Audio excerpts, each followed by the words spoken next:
Hello friends, today we are going to discuss basic principle of surveying which is part of my surveying and I am Manranjan Kumar.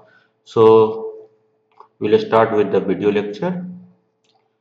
Basically there are two principles of surveying. First one is working from whole to part and second one is taking reference from two points. First we will discuss working from whole to part. Say this is the map of Government Polytechnic, Koderma. We'll study working from whole to part using this map. To understand working from whole to part, how it works and why we opt working from whole to part, to understand in better way, first we will understand reverse of this. That is working from part to whole. हम लोग whole to part समझने से पहले part to whole समझेंगे ताकि हम whole to part working को better way में समझ सके. पार्ट टू इसका जस्ट रिवर्स पहले समझेंगे. That is working from part to whole. We'll see the map of Government Polytechnic Koderma and suppose हम वी हैव टू सर्वे. हम लोग को सर्वे करने के लिए ये मैप दिया गया है और हम लोग पार्ट टू होल मेथड को यूज करके will find the relative position of all points on this map. Let us start from one end with chain measuring instrument. मान लेते हैं हम लोग के पास chain as a measuring instrument है जिससे हमको पार्ट वाइज इसका सर्वे करना है, इसका मेजरमेंट लेना है बाउंड्री का. तो as chain is manufactured in factory industry. जैसे जानते हैं कि चेन या जो भी इंस्ट्रूमेंट है वो कोई भी इंडस्ट्री या फैक्ट्री में बनता है, मैन्युफैक्चर होता है, तो उसका एक मैन्युफैक्चरिंग डिफेक्ट अपना रहेगा या जिस टेम्परेचर पे उसको मैन्युफैक्चर किया गया तो वो टेम्परेचर एट प्रेजेंट नहीं है, तो उसके कारण थर्मल एक्सपेंशन हो सकता है चेन में या थर्मल कॉन्ट्रैक्शन हो सकता है. तो जो ट्रू लेंथ चेन का होना चाहिए था उतना एक्चुअल में चेन का लेंथ नहीं रहेगा. There will be an error. वो एरर रहना ही रहना है. मान लीजिए चेन के थ्रू इसका बाउंड्री पार्ट वाइज समझिए. मान लीजिए यहाँ से यहाँ तक वन चेन लेंथ है, यहाँ से यहाँ तक वन चेन लेंथ है और से मान let us assume that there is an error of 0.1 metre in one chain length. एक चेन लेंथ में 0.1 मीटर का एरर है. तो जैसे वन चेन लेंथ यहाँ से यहाँ तक मेजर कर लिया तो इसमें मेरा एरर कितना आ गया 0.1 मीटर. फिर सेकेंड मेजरमेंट के लिए जहां पे चेन खत्म हुआ था वहां से सेकेंड चेन लेंथ लेंगे. सेकेंड चेन लेंथ यहाँ से यहाँ तक मान लीजिए आ गया, तो फिर से इसमें मेरा एरर होगा that will be 0.1 metre. So now the error कितना मेरा हो गया 0.2 मीटर. मतलब मेरा एरर एडअप हो रहा है, एरर एक्यूमुलेट हो रहा है. ऐसे ही मान लीजिए हम 15 टाइम्स मान लीजिए यहाँ तक मेजरमेंट किए. 15 टाइम्स हम 15 टाइम्स मतलब 15 चेन लेंथ हम मेजर किए. तो ईच टाइम मेरा एरर कितना था 0.1 मीटर. कितना बार मेजर किए 15 टाइम. तो टोटल एरर कितना एडअप हो गया, एक्यूमुलेट हो गया 1.5 metre. This error is huge error. ये कोई छोटा एरर नहीं है, this is the huge error. So each time we measure with chain there will be accumulation of error of 0.1 meter. So in part to whole method, if there is a systematic error, that error keeps on accumulating and adding up. अगर हम लोग part to whole method से सर्वे कर रहे हैं और मेरा जो इंस्ट्रूमेंट है, जो जिस इंस्ट्रूमेंट से मेजरमेंट ले रहा है उसमें कुछ सिस्टमेटिक एरर या मैन्युफैक्चरिंग एरर या environment error due to environment उसमें प्रेजेंट है, तो एरर कीप एक्यूमुलेटिंग, वो जमा होते जाएगा, एडअप होते जाएगा और लास्ट में बहुत बड़ा एरर में कन्वर्ट हो जाएगा. Specially when there is large surveying area. जब हम लोग को बहुत बड़ा सर्वेइंग एरिया करना, बहुत बड़ा एरिया को सर्वे करना, this accumulated error will become out of control. ये एरर हम लोग के कंट्रोल से बाहर चल जाएगा and our surveying will fail.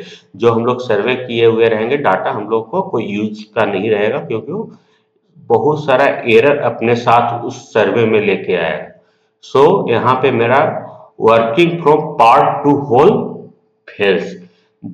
The method of surveying from part to whole यहाँ पे मेरा काम नहीं करता है। और दूसरा एग्जांपल से बताता हूँ। मान लीजिए कि इस एरिया का मैं इस पार्ट का अलग से मेजरमेंट लिया, इस पार्ट का अलग से मेजरमेंट लिया, इस पार्ट का अलग से मेजरमेंट लिया और इस फील्ड का अलग से मेजरमेंट लिया। हर मेजरमेंट में अपना एक एरर रहेगा ही रहेगा।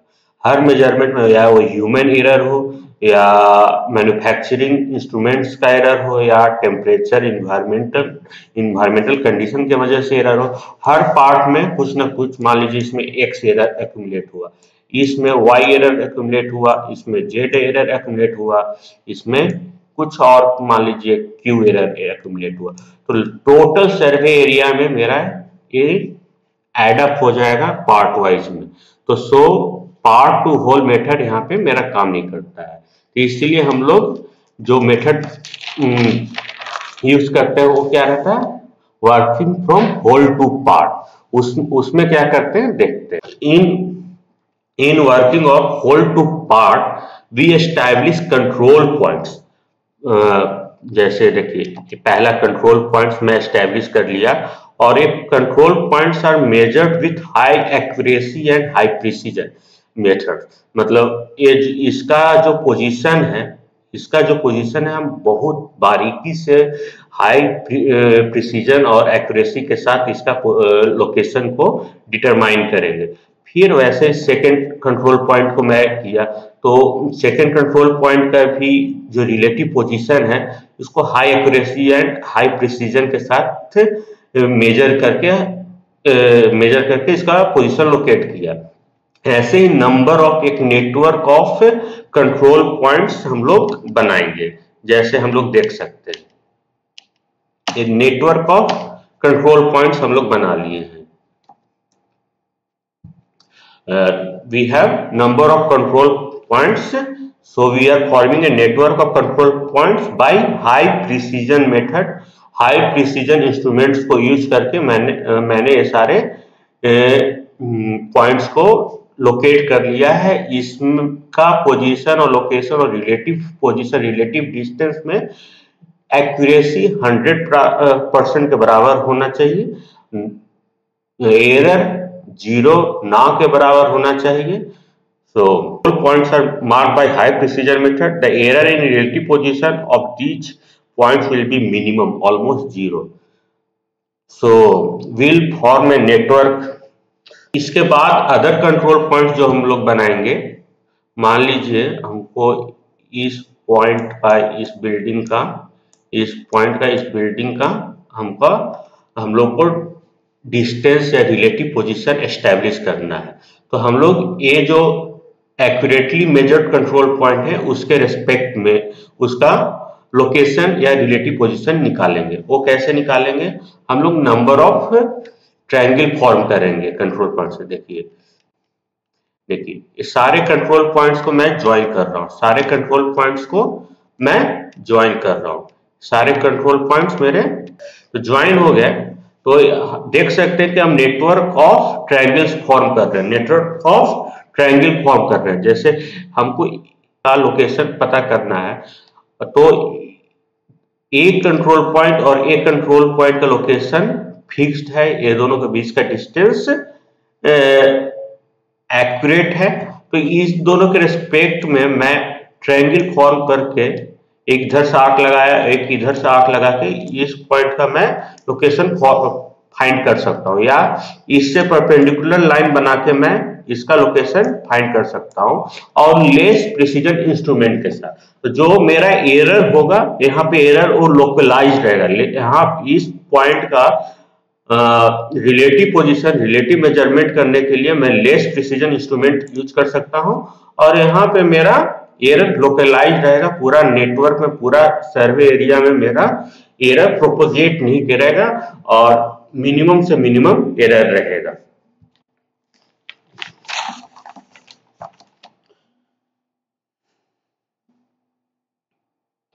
सो 1 minute. So the error will be minimum in this case.